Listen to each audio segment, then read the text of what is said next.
안녕하세요. 미국 주식으로 온 대학이 미준입니다. 주말을 맞이해서 미준 방송 함께 해주시는 분들께 감사의 말씀을 드립니다. 오늘은 오래간만에 주말의 남자 김인중 대표님을 모셨습니다. 안녕하세요, 대표님. 안녕하세요, 대표님. 예, 반갑습니다. 예. 오래간만에 뵈니까 반갑습니다. 아, 네. 너무 오랜만에 뵙는 것 같습니다. 네. 예, 그동안 잘 지내셨고요. 네. 뭐, 한 3주 정도 지난 것 같은데, 처음에 첫 주에는 안 하니까 좀 편하던데, 또 안 하니까 서운하기도 하고, 뭐, 그렇더라고요. 그래서 오랜만에 또 이렇게 찾아뵙게 돼서 너무 반갑습니다. 예, 예. 저도 매주 이렇게 방송 녹화할 때는 목요일만 되면 좀 부담스러웠었는데, 이제 몇 주 쉬다 보니까, 빨리 뵙고 싶다, 이런 생각이 굉장히 많았습니다. 3주 동안 못 뵀는데요. 그 3주 동안 엄청나게 많은 발전을 이루시지 않았을까. 왜냐하면 예전에는 일주일에 한 번씩 뵈도 뭐 업그레이드 된 게 여러 개 있었잖아요. 혹시 네네. 이제 초이스 스탁 시스템 관련해서 구독자분들 그리고 멤버분들의 피드백을 반영하신 부분이 있으면 간단히 좀 설명 부탁드립니다. 네. 한 3주 동안 사실은 좀 뭐 여러 가지 이제 사안들을 계속 개선하고 이렇게 했는데, 특별히 좀, 확실히 도움이 될 만한 부분의 개선 포인트들이 몇 가지 시스템에 반영이 돼서 그걸 좀 반갑게 소개해 드리려고 합니다. 제가, 저희가 기존에 이제 가장 크게 바뀐 부분이 이제 AI 매매 신호 관련된 알고리즘을 고도화를 하나 했는데요. 이 부분이 이제 기존의 매매 신호가 보면 저희가 예전에 박스권이라고 하는 갇힌 공간 내에서 이렇게 매수 신호가 처음 나오다 보면 매수 나왔다, 매도 나왔다 이렇게 그 이제 시스템이다 보니까 그 사이에서 조건이 안 맞으면 짧게 짧게 짧게 매매하는 경우들이 있거든요. 근데 예, 그런 경우에들이 보면 손실들이 뭐 마이너스 1%, 마이너스 2% 이렇게 누적되면서 이걸 그냥 그대로 갖고 있으면 차라리 손실을 보지 않을 수도 있는 이런 부분들. 그리고 굳이 잦은 매매를 하지도 않아도 되는 이런 포인트들이 있는데 이런 부분들을 알고리즘으로 좀 개선을 해야 되겠다라는 것들을 계속 생각하고 있었는데 이번 기회에 그때 대표님이 그 차라리 돌파 매매 전략 이런 얘기를 하셔가지고 그래 예, 그럼 이번 기회에 좀 이 알고리즘을 확실히 업데이트하자 그래서 백테스팅하고 해서 그 부분들을 저희가 적용해서 이번 주 월요일 날 시스템을 업그레이드를 했습니다. 그래서 지금은 이제 반영이 되어 있는 상태고요. 예, 그래서 아마 그 이후에 나오는 종목들은 막 아주 뭐 오늘 나왔는데 내일 매도 나왔다가 이틀 있다가 다시 매도 나왔다 이런 것들이 아마 한 95% 이상은 거의 사라질 겁니다. 그래서 확실하게 좀 신호들을 가지고 갈 수 있는 형태로 업그레이드 됐다는 걸 좀 말씀을 드리고요. 예, 화면을 공유해서 한번 예로 좀 한번 설명을 드릴게요. 예, 예, 그렇게 해주십시오. 네.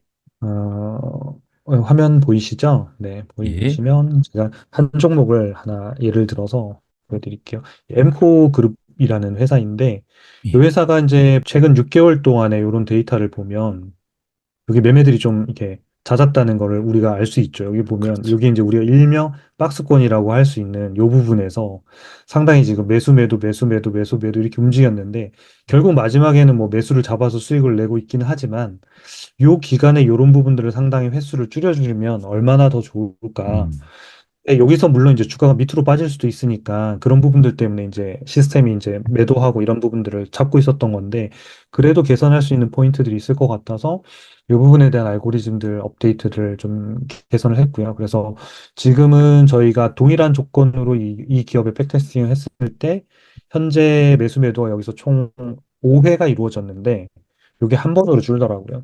아, 그러니까 약 한 네 번 정도의 불필요한 매매가 사라지는데 이게 네 번 동안의 매매 수익률이 뭐 마이너스가 크진 않아요. 뭐 마이너스 1%, 2% 있지만 일단은 횟수가 주는 부담감.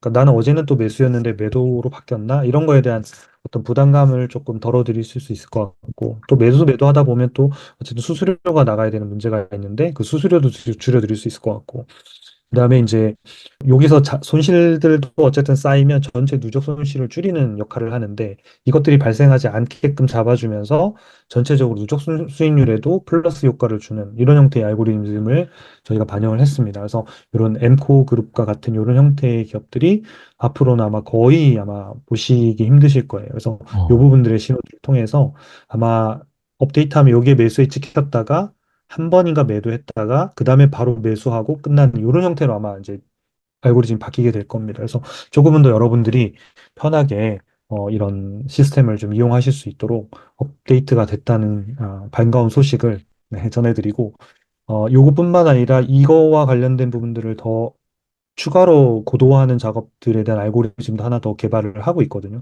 근데 예. 그것까지 적용이 되면 그때 한번 더 좋은 기능이 적용됐다고 한번 소개를 해드리도록 하겠습니다. 아, 예. 그렇지 않아도 수익률이 굉장히 좋았었는데 초이스하게 수익률이 더 올라갈 수 있는 좋은 발전인 것 같습니다. 또 다른 업데이트 소식이 있으신가요? 네, 있습니다. 그래서 두 번째는 이제 오늘 이제 서비스가 붙은 건데, 그래서 예. 막 보여드리면 저희 서비스 초기 화면에 보면 요 밑에 보면 마켓 스코어라고 이렇게 붙었을 거예요. 예. 그래서 아마 지난번에 저희가 이제 같이 이렇게 대표님하고 찍었던 영상을 보면 이게 무슨 의미인지를 아마 바로 아실 거예요. 제가 우리 AI 매매 신호의 비중들을 가지고 이제 시장의 전체적인 과열과 아닌 것들을 제가 엑셀로 그려다가 차트로 보여드렸고, 그 이제 저희가 이런 공포 단계라든지 이렇게 비중이 낮을 때 사면 1개월 후에 S&P 지수하고 비교했을 때 그 지수가 얼마나 오르는지 이런 부분들을 설명을 드렸어요. 그래서 이 부분들을 저희가 완전히 다 개발을 끝내서 현재 시점에 점수를 바로 확인하실 수 있도록 저희가 오늘 붙였습니다. 그래서 CNN에서 제공하고 있는 이제 공포 탐욕 지수 외에 이제 초이스탁이 제공하는 공포 탐욕 지수도 함께 좀 보시면서 이 부분은 정확하게 어떤 종목의 매매 신호의 비율을 가지고 하는 거기 때문에 시장이 과열되면 될수록 이 비율이 높아질 수밖에 없거든요. 반대로 시장이 상당히 냉각되면 될수록 이 비율이 낮기 때문에 그 비율을 가지고 저희가 테스팅해서 이 지수를 만들어낸 거고요. 현재 보면 오늘 촬영일인 10월 31일 기준으로 데이터가 돌아가 있는데 이게 예. 매일 저녁 7시 30분, 우리나라 시간 기준으로 저녁 7시 30분에 업데이트가 됩니다. 그래서 현재는 이제 61점으로 현재는 약간 과욕 단계 이런 정도로 볼 수가 있겠죠. 그래서 일반적으로는 저희가 요 사이에서 움직입니다. 불안과 과욕 단계에서 거의 요렇게 요 사이에서 거의 움직이는 편이고요. 이제 그렇죠. 과욕으로 넘어가면 갈수록 이제 좀 비싼 주식이라든지 이런 것들은 조금 현금 비중을 좀 높여가는 게 좋은 거고 반대로 이 불안 구역으로 떨어지면 오히려 주식을 늘려야 되는 형태로 가는 거죠. 근데 보통은 이제 일반 투자자들이 이쪽으로 올수록 주식을 팔고 이쪽으로 갈수록 주식을 사면 이제 수익률이 이제 반대가 되는 현상이 나오겠죠. 그리고 이제 극도의 이 탐욕 구간은 자주 발생하지는 않는데 예. 발생했을 경우에는 이 구간에 들어가고 나면 한 짧게는 2주에서 길게는 한 달 정도 되면 좀 큰 폭의 조정들의 지수 조정들이 있을 가능성이 높아집니다. 그래서 그때는 좀 현금들을 좀 확보하시는 게 좋고 반대로 요 때도 좀 보시게 될 거예요. 공포라는 단계도 아마 언젠가는 딱 지키게 될 텐데 이때는 정말 미국 주식 시장을 열어보고 싶지 않을 거예요. 오늘은 더도 안 떨어지면 좋겠는데 하지만 이때일수록 더 열어보고 주식을 사셔야 되는 단계라는 것, 그러니까 그것들을 좀 보여드리려고 이걸 개발을 했고요. 그래서 이제 실제로 운영하실 때는 공포에 사서 탐욕에 파는 이런 음. 전략이 가장 좋고 사실 이제 우리 투자대가 템플턴 같은 경우에도 그런 이야기를 많이 했었잖아요. 뭐 최고로 비관적일 때가 가장 좋은 매수 시기고 최고로 낙관할 때 모든 사람이 낙관할 때가 최고의 매도 시점이다. 이런 컨셉하고도 맞물리는 이야기거든요. 그래서 저희가 여기에 마켓 스코어 이렇게 눌러보시면 이렇게 몇 점이면 저희가 초과되고 이런 것들을 여기에다 다 뿌려드렸습니다. 그래서 이 형태대로 여러분들 좀 활용하시면 좋으실 것 같고요. 그 다음에 이 마켓 스코어에서 눌러서 들어가면 이제 요 마켓 스코어 밑에 이제 오늘 매매 신호 나온 종목들하고 같이 이렇게 볼 수 있게끔 해드렸는데 아, 제가 그때도 말씀드렸듯이 이 마켓 스코어가 과욕이고 탐욕일 때 매수 종목 많이 나오면 어차피 조금 있으면 조정을 받을 거기 때문에 음. 조금은 이따 사셔도 좋다. 그러니까 어차피 오늘의 매매 신호는 늘 나오겠지만 매매 신호의 질로만 봤을 때는 오히려 과욕보다는 보통이나 불안 때 나오는 녀석들이 장기적으로는 훨씬 더 좋은 수익률을 아마 줄 가능성이 높다는 거죠. 그러니까 탐욕 단계에 들어가도 매수 종목이 한 5개, 뭐 7개 나오겠죠. 그러니까 와 이때도 나오니까 너무 좋다가 아니라 사실상은 앞으로 지수 하락을 염두에 둔 매수 포인트가 될 수밖에 없어서 지수가 전체적으로 하락하면 좀 개별 종목들도 견디기는 쉽지는 않거든요. 그래서 그런 것들하고 좀 이 개별 종목의 매매 신호를 보실 때 이 신호도 같이 한번 좀 보시면 훨씬 더 시장을 판단하시기에 좋을 것 같다라는 생각이 들고요. 그래서 이런 부분들은 저희가 가지고 있는 알고리즘을 가지고 개발한 거기 때문에 다른 어디의 사이트에도 없고, 그래서 저희 사이트에서 지금 무료로 초기 화면에서 보실 수 있습니다. 그래서 그 화면들 보시면서 시장 전체의 평가를 하시는데 좀 도움이 되시면 네, 좋겠습니다. 네. 아, 좋습니다. 방금 전에 제가 그 CNN 들어가가지고 공포탐욕 지수 잠깐 확인했더니 57이 나오더라고요. 그래서 거의 비슷한 수치네요. 그러니까 지금 약간 보통에서 과역으로 올라간 상태. 네네네. 참고해서 진행하면 굉장히 좋을 것 같습니다. 네. 두 개를 같이 보면서 혹시 또 언제 달라지는지 그런 포인트를 보는 것도 저도 이제 되게 기대하고 있거든요. 아직까지는 비슷비슷하게는 나타났는데 이게 이제 예, 길게 놓고 봤을 때 어디가 먼저 탐욕으로 가는지 뭐 또 이런 것들을 좀 한번 비교해서 보면 네, 재밌을 것 같습니다. 예, 그렇습니다. 예, 혹시 또 있나요?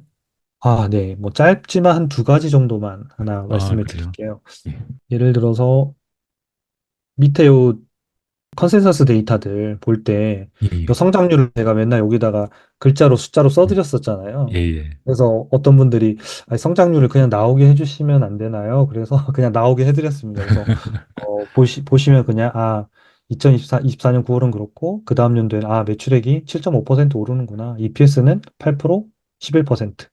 그다음에 밑에 이제 ROE는 어떻게 변하는지, 오르는지 떨어지는지 그래서 바로 요 수치들을 확인하실 수 있도록 그렇게 이제 보여드렸습니다. 그래서 이제 실제로 이 투자할 때 좀 보셔야 되는 부분, 요 성장률이 그 다음 연도에 더 높아지는지, 요게 가장 중요한 포인트인 거죠. 그러니까 음, 여기가 8%인데 11인지, 여기가 11이었는데 8인지, 음, 이게 성장률이 감소된 요 포인트를 가지고 이걸 보는 게 가장 이제 중요한 포인트가 될 것 같고요. 그다음에 이 데이터가 계속 주간 단위 업데이트 되고 있으니까 요거 자체가 지금은 7.4인데 일주일 후에 봤더니 7.5다, 7.6이다. 이런 식으로 올라가고 있는 요 두 가지 포인트를 가지고 이 컨센서스 데이터를 활용하시면 투자하시는데 좀 도움이 되실 것 같고요. 이렇게 컨센서스가 리비전 값이 올라가는 요 부분들은 그때도 한번 말씀드렸지만 별도의 차트로 개발해서 나중에 리비전이 어떻게 올라가고 있는지도 저희가 붙여드리겠다는 것도 말씀을 드렸고요. 그래서 순차적으로 하나씩 계속해서 여러분들이 좀 쉽게 종목들을 데이터에 의해서 좀 보실 수 있도록 그렇게 저희가 해드리고요.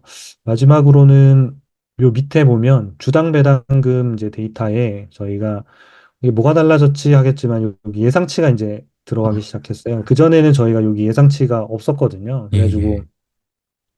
아마 요 파란색 데이터까지만 있었을 거예요. 여기까지만 있고 확정치만 있고 여기는 없어가지고 예상이 얼마지? 그럼 이제 궁금하셨는데 요 부분에 이제 데이터를 저희가 다 검증해서 받아서 집어넣습니다. 그래서 요 부분들은 이제 여기에서 통해서 보실 수 있고 그 다음에 더 강력하지만 다음에 제가 뭐 배당주 투자하는 뭐 방법이나 이런 것들을 아예 하나에 이렇게 알려드릴 시간이 있으면 뭐 자세하게 어떻게 실전에서 활용하시면 좋은지 제가 한번 알려드리고요. 오늘은 예.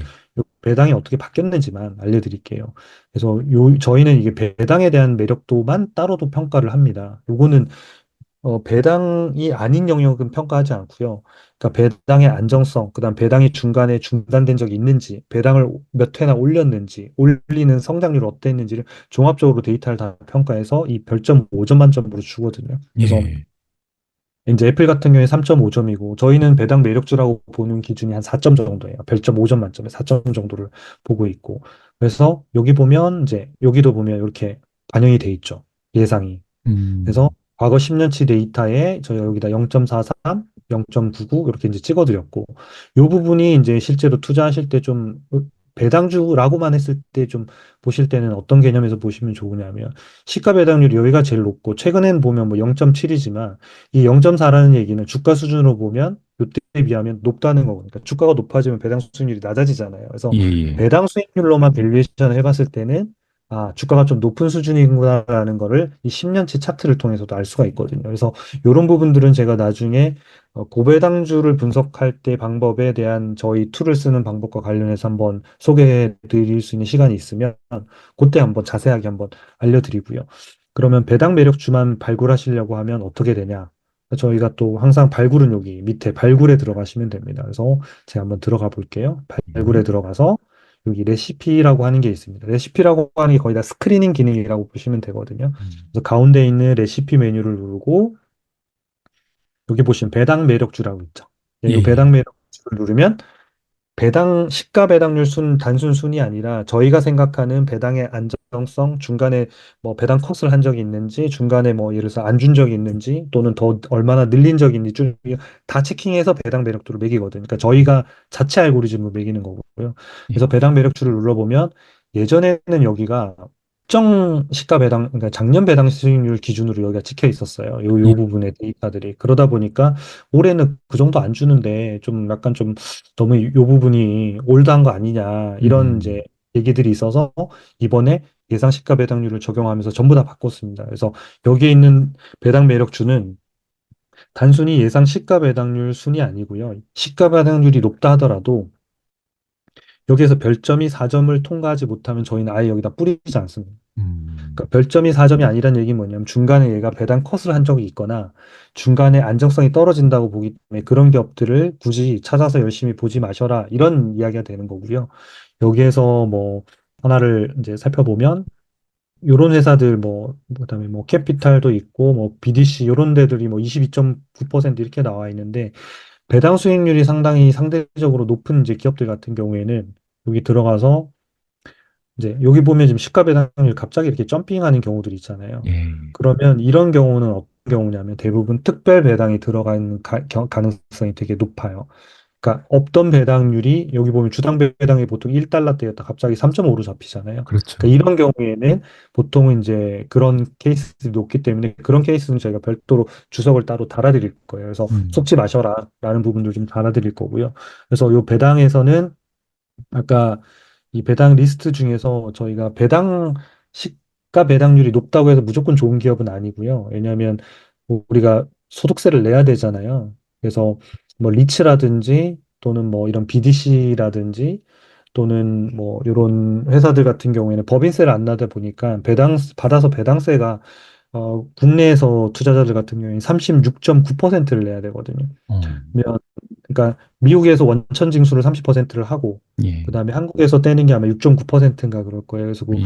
36.9%를 떼기 때문에 뭐 배당 수익률이 한 15% 정도 돼야 한 음. 자릿수 후반 정도 나올 거예요. 그러니까 아, 단순히 여기 16%니까 내가 16% 사야지 하면 막상 시가 배당률을 보면 그렇게 높지 않다는 거예요. 그래서 그렇죠. 그런 기업과 일반 제조업이나 서비스업이 한 8에서 9% 나오는 시가 배당률은 사실 같은 개념이 되는 거거든요. 그러니까 걔네들은 어차피 저희가 배당할 때 15.4%만 배당을 떼면 되기 때문에 그 부분에 차이가 있어서 단순히 배당 수익률이 높은 것보다는 그런 부분들을 좀 보시는 게 네, 좋을 것 같습니다. 그래서 이런 부분들은 나중에 추후에 또 제가 한번 배당주들 또 이렇게 월배당 이런 것들 투자하고 싶어 하시는 분들 많으실 텐데 배당주를 어떻게 투자하면 좋은지 이런 것들 한번 소개할 때 실제로 저희 시스템을 어떻게 이용하시면 좋은지 이렇게 한번 소개해 드리도록 하겠습니다. 아, 이거 너무 좋습니다. 저도 사실 요즘에 배당 주식에 관심이 좀 늘고 있어서 그러면은 대표님 나중에 배당 특집 방송 한번 기획해 보시죠. 아, 네, 좋을 알겠습니다. 것 같습니다. 저는 개인적으로 성장률 표시되는 게 너무 편리하더라고요. 그래서 이제 그냥 아, 막대 길이만 보지 않고 이게 딱 커서만 갖다 대면 올해 성장률, 내년 성장률까지 나오고 또 제타 같은 경우는 제가 보니까 제타가 지금 적자인데 2025년에 흑자 전환된다고 이렇게 한국말로 흑자 전환 음, 예상 이렇게 뜨더라고요. 네네. 그래서 네, 맞습니다. 너무 좋았습니다. 이렇게 굉장히 짧은 시간 동안 많은 기능을 설치해 주셔서 너무 고맙고요.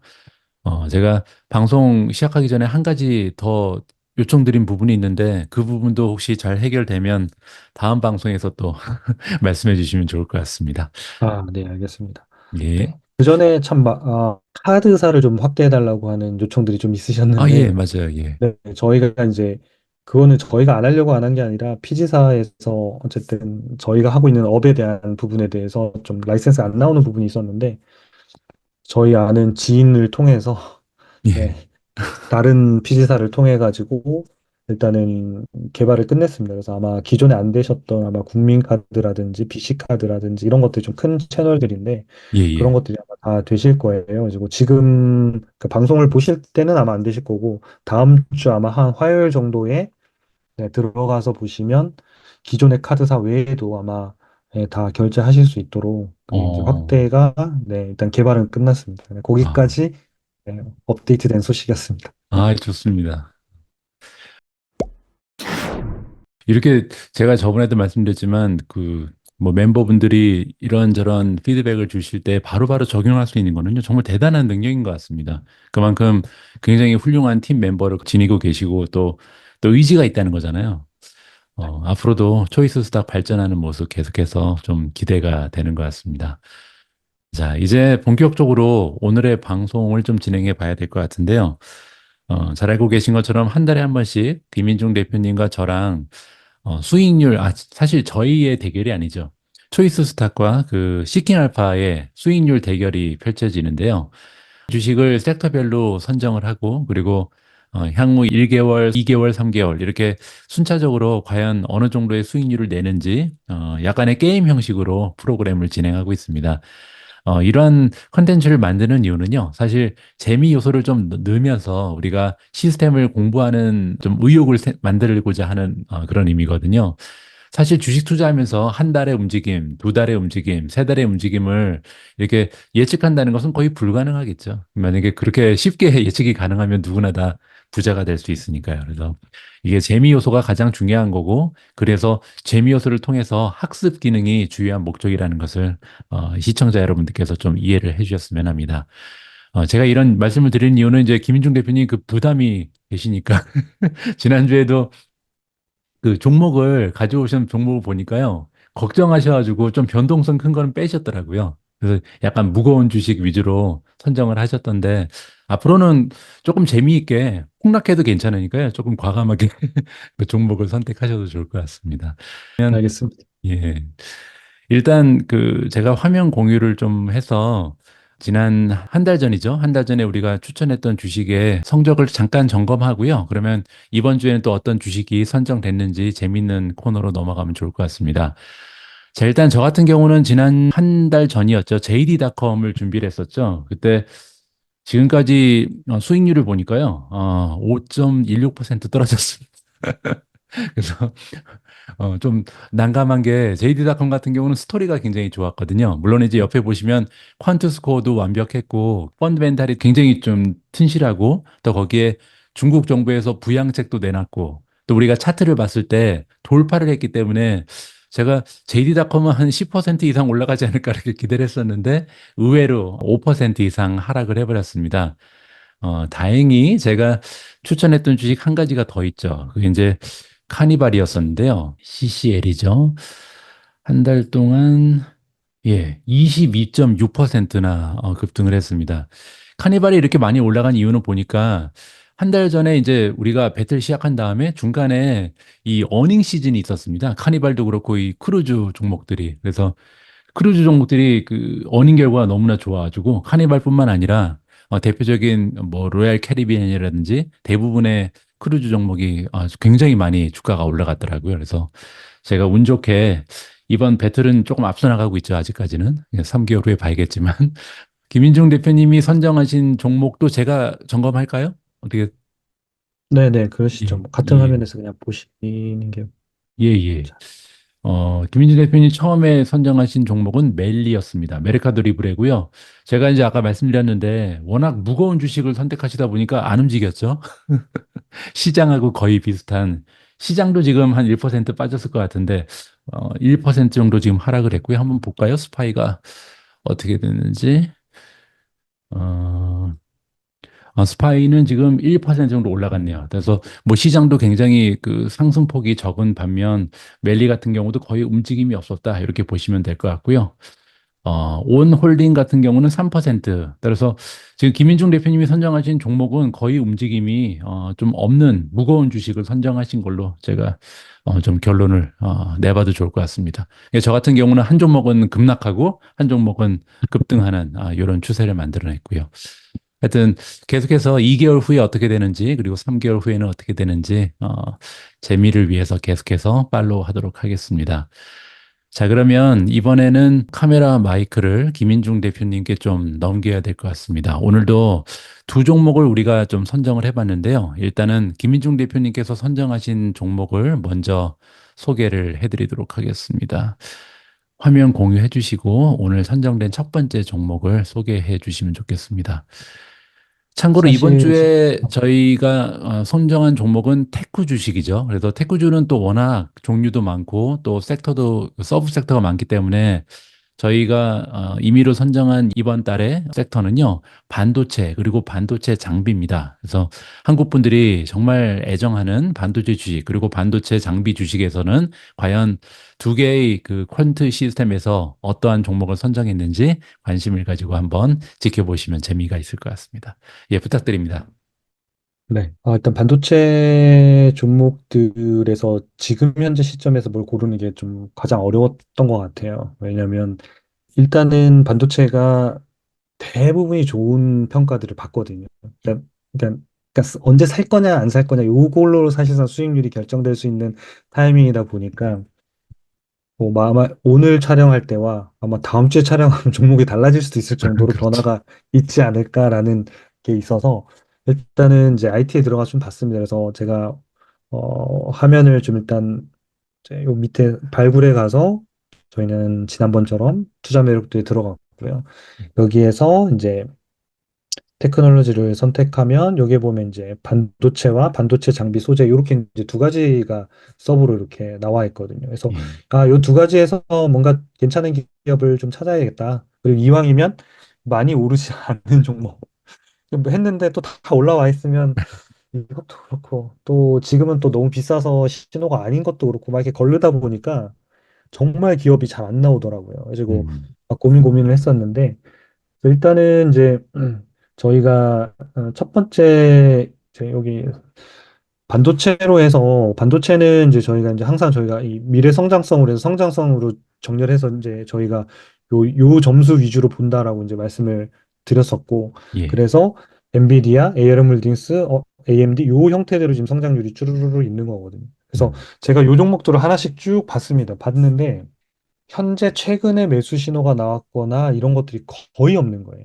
음. 그러니까 이미 수익을 실현한 상태에서 음. 그 다음에 매수를 기다리고 있는 상태가 대부분이더라고요. 그래서 그러면 이거 그러니까 이 매매 신호에서 매수는 안 나왔는데 일단은 배터리니까 뭐라도 하나는 넣어야 될 것 같고 그래서 고민하다가 그래도 그러면 성장성 있는 게 좀 낫겠다. 그러면서도 조금 조정을 받으면 가격이 좀 좋아질 만한 기업들.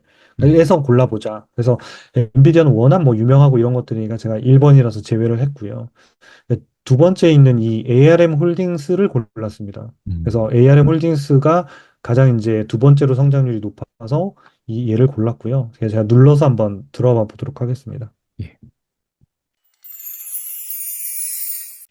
네, 들어가면 지금 보면 얘는 지금까지 매매 신호도 한 번도 없었고 어.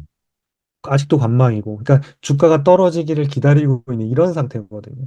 그러니까 저도 다음 주쯤이면 훨씬 더 좋은 타이밍일 것 같은데라는 생각은 드는데 음. 왜냐하면 지금이 뭐 대표님 이렇게 빅테크 기업들, IT 기업들 완전 실적 시즌이잖아요. 그렇죠. 그래서 이 실적이 뭐냐에 따라서 하루에도 막 두 자리 위아래로 막 변동하는 이런 장세다 보니 분명히 오늘까지는 괜찮았던 기업이 내일 실적 발표하면서도 막 이제 주가가 막 급락하는 경우도 있고 반대로 막 주가가 급등하는 경우도 있고 막 이런 시즌인 것 같아요. 아마 반도체 기업들은 더 그럴 것 같더라고요. 그래서 예. 그런 시즌에서 정말 아마 롤러코스터 타는 심정으로 일단은 좀 해야 될 것 같고요. 그래서 음. 이 ARM 홀딩스 같은 경우에는 지금 저희가 이제 개장을 막 이제 앞두고 있으니까 제가 지금 켜놓고 지금 시세를 좀 보고 있거든요. 그럼 예. 지금 현재가 한 5.8% 정도 하락하고 있더라고요. 어. 5.8%. 그래서 5.8% 정도 하락하면 나중에 뭔가 요 좀 요 가격에 그러니까 하루 이틀이면 들어오지 않을까? 그래서 좀 지금쯤 소개해드려도 장기적으로 나쁘지 않지 않을까? 이런 이제 생각을 가지고 일단 좀 말씀을 먼저 드린다는 점. 그래서 현재는 시스템에서 매수 상황은 아니지만 예. 현재로서 가능성이 있고 주가가 조정을 받으면 그런 부분에 들어갈 수 있는 가능성이 상당히 높은 음. 기업이다라는 걸 먼저 말씀드리고 이제 하나씩 좀 설명드리겠습니다. 예. 네, 이 기업은 영국의 반도체 설계 기업이고요. 저희 이렇게 종목을 치면 이렇게 한글로 다 이제 주요 핵심 내용들을 음. 이것도 다 저희가 직접 작성한 거거든요. 예. 이거고, 그래서 일반적으로는 이제 CPU 설계 IP 전문 기업입니다. 그리고 모바일의 AP 아키텍처를 설계하는 표준 회사고, 사실 이 회사를 거치지 않고 뭔가 반대체를 설계한다는 이런 것들이 거의 불가능할 정도로 독점을 가지고 있는 회사입니다. 그래서 소프트뱅크가 이제 이 회사를 인수해가지고 지금 소유하고 있고, 이걸 뭐 매각하니 마니 뭐 하면서 계속 이제 이슈가 있는 기업입니다. 그래서 이걸 누가 만약에 반도체 회사 하나가 독점했을 경우에는 그 회사가 완전히 독점 회사가 돼버릴 수 있는 이 리스크 때문에 어디 한 군데 팔지도 못할 정도로 음, 강력한 회사를 가지고 있는 그런 기업이라고 할 수 있겠습니다. 그래서 기본적으로는 이 회사의 핵심 그 경쟁력은 저전력이면서 고효율 프로세스를 만드는 이 아키텍처 설계 능력에 있거든요. 그래서 이 부분이 왜 중요하냐면 저희가 향후에 AI 반도체라든지 이런 부분들이 전력 수요라든지 이런 것들이 상당히 많이 날 수밖에 없는 구조를 갖고 있는 반도체라서 그런 부분에 대해서 적은 전력을 가지고 이걸 돌릴 수 있는 이런 설계 구조들이 굉장히 중요해지거든요. 그래서 음, 앞으로도 AI 반도체가 점점 많아지는 이런 환경에서는 이런 저전력, 그럼 고효율의 반도체를 설계할 수 있는 이런 형태들이 계속 확장될 수밖에 없다라는 점, 그런 부분들이 좀 스토리로 보면 좀 저희가 좀 좋게 보고 있는 그런 부분이고요.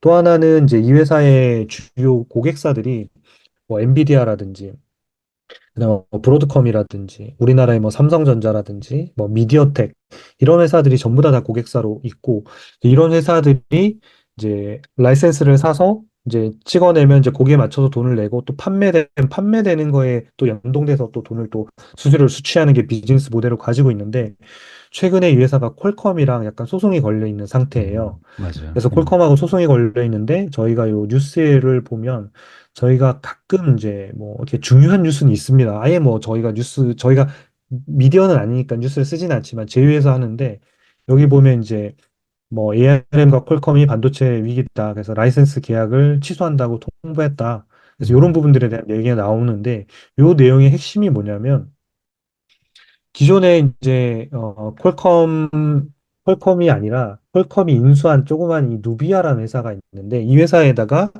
이제 라이센스를 줘가지고 네, 돈을 벌고 반도체를 생산했고 했는데 이 누비아를 퀄컴이 인수를 한 거예요.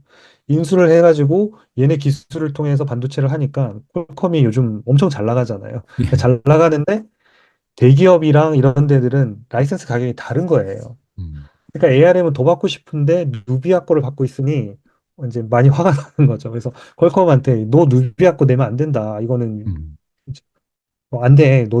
너에 맞춰서 돈을 내라. 그랬더니 우리는 그런 거 아니다. 그래서 이제 소송이 걸려가지고 지금 소송에 들어가 있는 상태고 그래서 ARM이 콜컴한테 우리 거 라이센스 쓰지 마까지 일단 통보해서 소송이 진행 중입니다. 그래서 뭐 소송이 어차피 저는 합의할 거라고 보여집니다. 그래서 중간에 이제 어느 정도 합의할 건데 그래도 ARM이 퀄컴에서 기존에 봤던 것보다 좀 조금은 더 유리한 조건으로 개선되지 않을까. 이런 포인트들이 아마 단기적으로는 뭐 동맹 와해 이런 기사가 나왔지만 장기적으로는 그런 부분에 개선 포인트들이 좀 있다는 점도 아마 뉴스에서 좀 체크해 보시면 네, 좋으실 것 같아요. 예.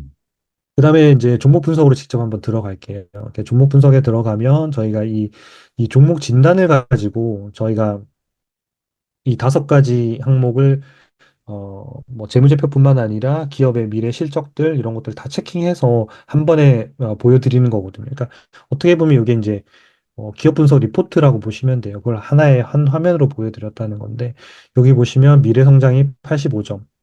이게 85점이면 전체 미국 성장주들 중에서 0점 몇 퍼센트에 들어가는 거라고 보시면 돼요. 음, 그래서 여기가 보통 한 70점 정도 넘어가면, 되게 고성장주가 이렇게 보시면 돼요. 한 음, 40점, 50점 되면, 중간 정도는 성장하는구나.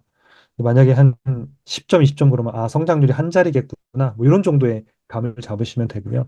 재무적으로 되게 좋고 뭐 현금 창출력도 매우 높고 대신 이제 수익성 이쪽 부분은 좀 개선시켜야 되는 포인트가 있고 그다음에 요 독점력은 단순히 이제 이 회사의 포지션으로만 이야기하는 건 아니라 요 섹터에서 차지하고 있는 어떤 부분들을 같이 저희가 체킹하는데 요 부분들은 지금 개선이 되면서 점수가 좀 늘어나고 있는 부분인 것 같아요. 그래서 음, 장기적으로 보면 아마 이런 형태로 되면서 조금은 더 좋은 기업으로 성장할 수 있는 포인트들이 분명히 있어 보입니다. 그래서 요 개별로 만약에 진단을 자세히 보고 싶으면 요걸 누르시면 여기 들어가면 요런 이제 미래 성장성에 대한 세부 점수가 여기 다 나옵니다. 그러면 미래 성장성이 상위 0.1%예요. 이 회사가.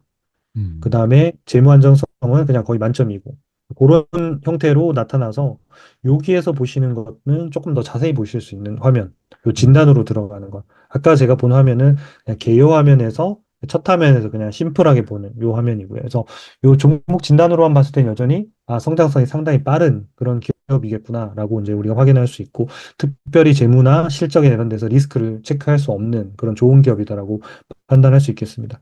그 다음에 이제 저희가 두 번째 체크하는 부분이 바로 요 예상 미래 실적이 어떻게 될 거냐 요 부분이거든요. 그래서 요 부분은 저희가 결산기가 좀 정확하게 보시라고 여기 저희가 월까지 이렇게 적어드리거든요. 예, 얘는 이제 3월 결산 법인이라는 거죠. 그래서 2025년 03월이기 때문에 지금 벌써 2024년이 거의 다 끝나가고 있는 그렇죠. 상태잖아요. 그러니까 2025년도에 요 성장률은 크게 중요하지 않다. 이제는 요 성장률들이 더 중요한 시대로 이제 음, 투자자의 시각들이 이제 바뀌기 시작한다는 거죠.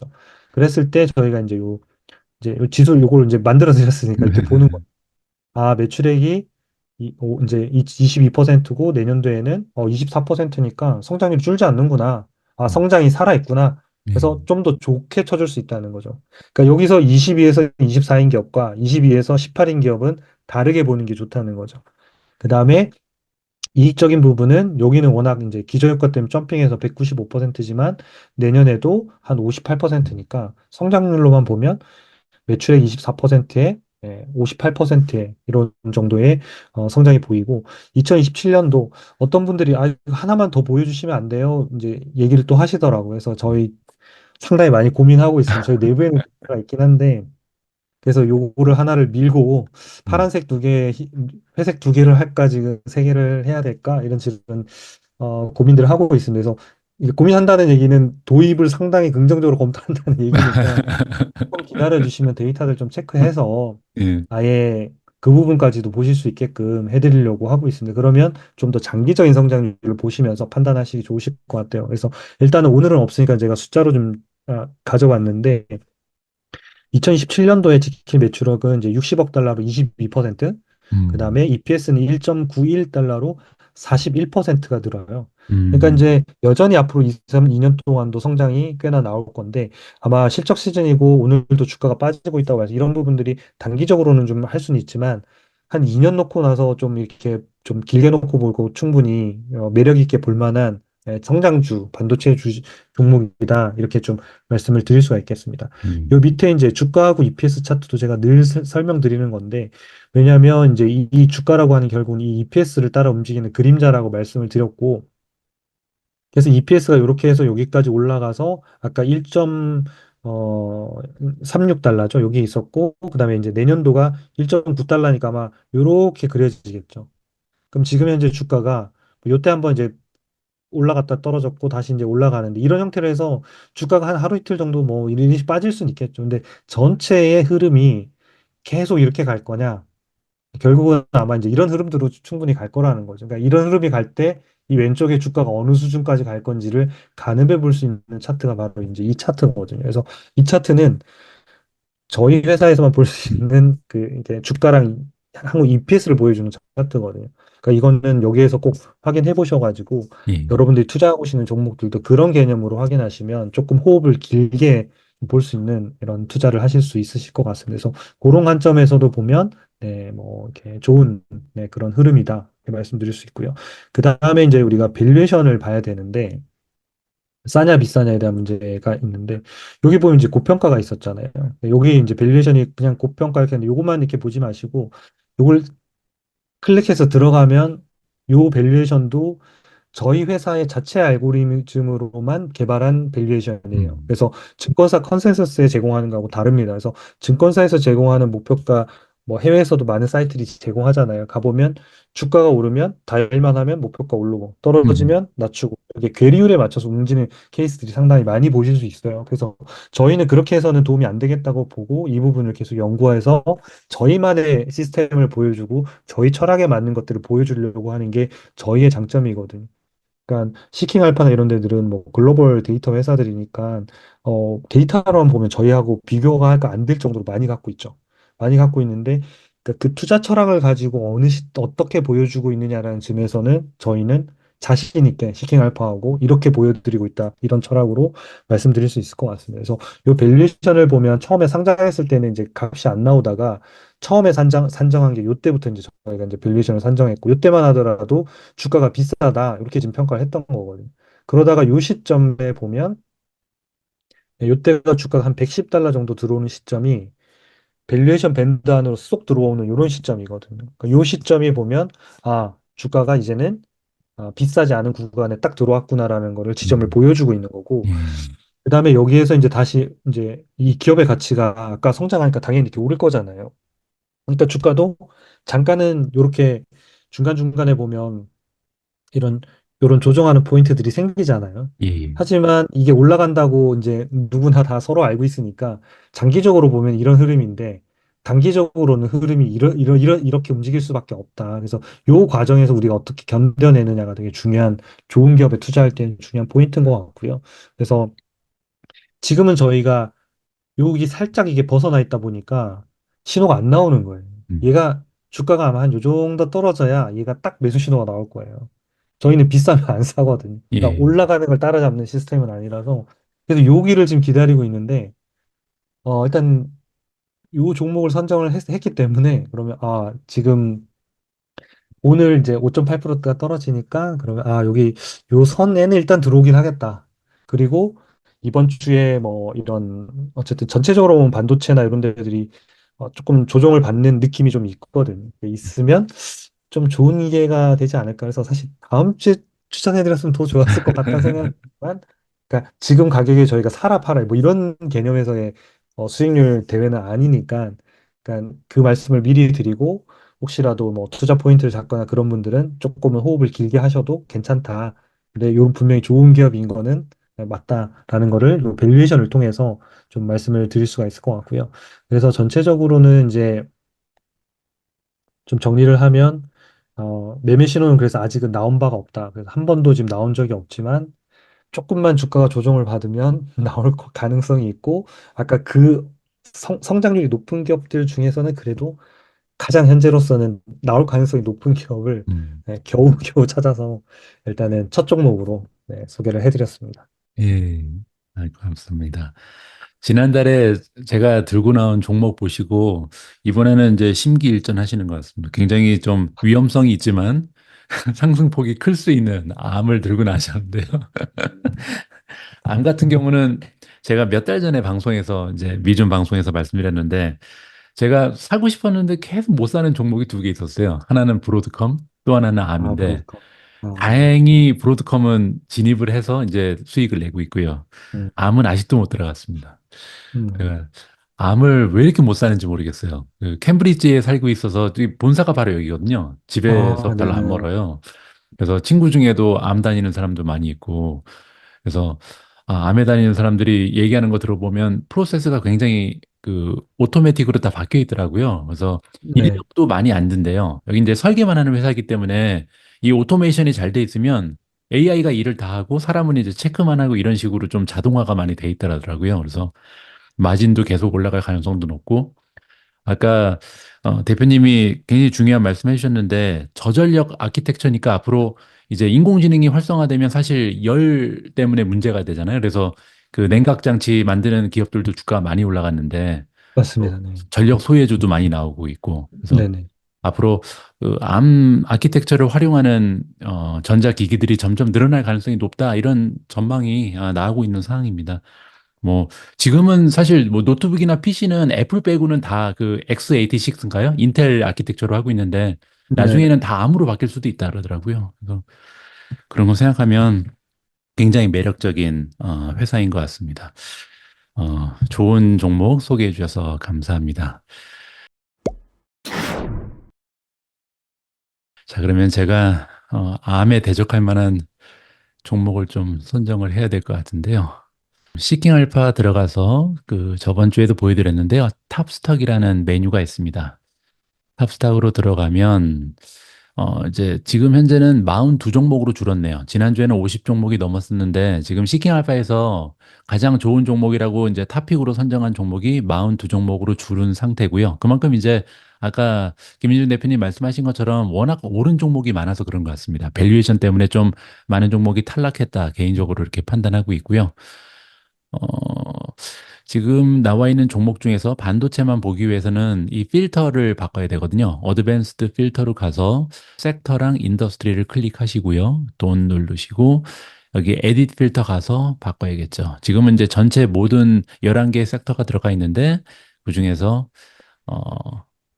어, 인포메이션 테크놀로지에 이제 세미컨덕터 그리고 세미컨덕터 이퀴먼트 요게 두 가지를 선택을 하고요.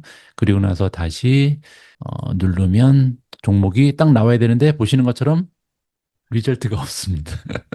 그러니까 그러니까 저도 이제 그래서 종목이 없는데 어떻게 대결을 하지 막 그랬던 것 같아요. 그러니까 아까 대표님 말씀하시는 게 참 맞는 게 지금 그 탐욕 단계고 워낙 주가가 올라는 종목이 많잖아요. 이제 그 얘기는 네. 사실 현금 보유량이 다 떨어졌다는 얘기죠.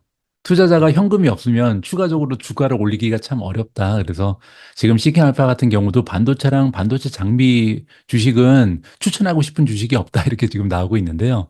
이거를 이제 우리가 좀 바꿀 수가 있잖아요. 그래서 저 같은 경우는 들어가서 밸류에이션은 좀 보지 말자. 지금 성장주 위주로 투자하고 있으니까 밸류에이션 좀 떨어져도 한번 투자해 보자. 이런 식으로 좀 바꿔보겠습니다. 그리고 나머지도 지금 B-가 최저 점수인데 C로 바꾸겠습니다. 그래서 음, 중간 정도만 돼도 탈락시키지 말고 한번 보자. 자, 음, 그랬더니 딱 세 종목이 나오네요. 그래서 이렇게 좀 필터링을 유연하게 바꿨어도 그래도 이제 한 세 종목밖에 등장하지 않는 상황인데요. 첫 번째는 TSMC, 두 번째는 마벨 테크놀로지, 세 번째는 어플라이드 머터리얼입니다. 그래서 이 세 종목 중에서 제가 고민을 했었는데요. 일단은 미존 탑픽을 한 번 더 밀 생각입니다. 그래서 타이완 세미컨덕터 첫 번째 종목으로 선정을 했고요. 보시는 것처럼 1년 만에 지금 125% 올라간 상태이기 때문에 굉장히 좀 주가가 많이 올라가 있는 상황인데요. 뭐 그래도 지금 시킹알파에서는 퀀트 시스템에서 강추를 하고 있습니다. 5점 만점에 4.97을 받고 있고요. 뭐 두 번째로 시킹알파에 연계되어 있는 애널리스트들은 5점 만점에 4점. 그래서 지난 한 달 동안 23명의 그 시킹알파에 연계되어 있는 애널리스트가 평가를 했는데 그중에서 5명은 강력 매수, 15명은 매수, 1명만 홀드입니다. 그 2명은 지금 팔아야 된다. 너무 많이 올라갔다. 이렇게 평가하고 있고요. 월가의 애널리스트들은 더 좋죠. 4.64가 나오는데요. 세 달 동안 17명이 평가를 했는데 강력 매수 12명, 바이가 4명, 그리고 홀드는 1명. 지금 월가에서 일하고 있는 애널리스트들은 매도는 1명도 주지 않습니다. 그래서 전반적으로 점수가 다 좋다. 이렇게 보시면 되고요.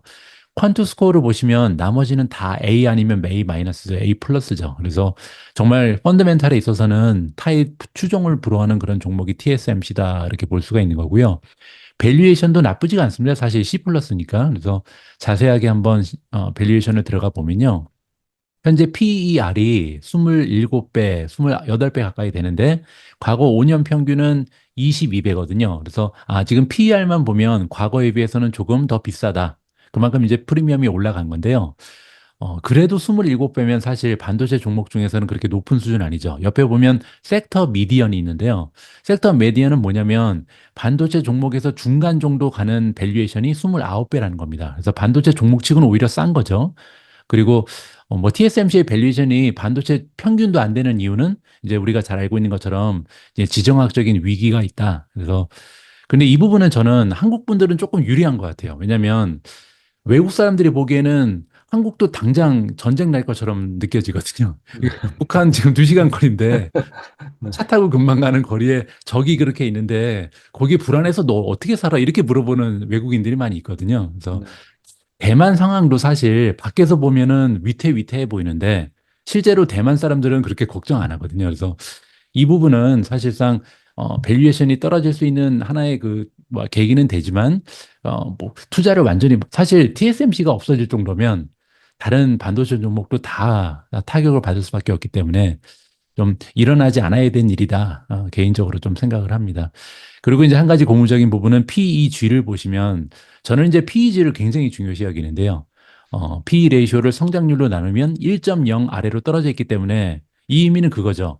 PER이 27배가 넘는데 PEG가 1.0 미치면 성장률이 28%를 넘어간다는 거죠. 그래서 성장률이 지금 굉장히 뛰어나기 때문에 이 정도 밸류에이션은 감당할 수 있다. 그렇게 평가를 좀 하고 싶습니다.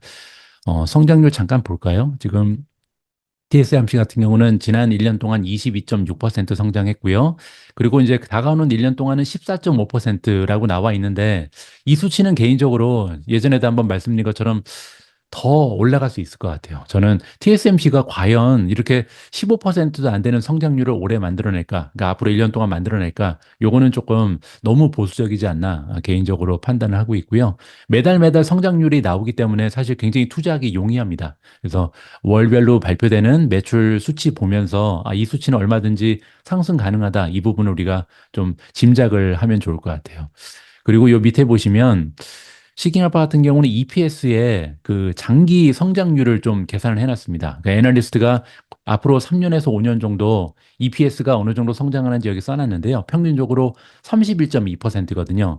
그래서 아까 기억하시겠지만 PER이 27배가 넘는데 왜 PEG가 1.0 밑으로 떨어졌냐? 그 얘기는 이게 지금 성장률이 31%이기 때문이죠. 그래서 27을 31로 나눴기 때문에 1.0 밑으로 PEG가 떨어졌다. 이 공식을 여기서 우리가 살펴볼 수가 있습니다.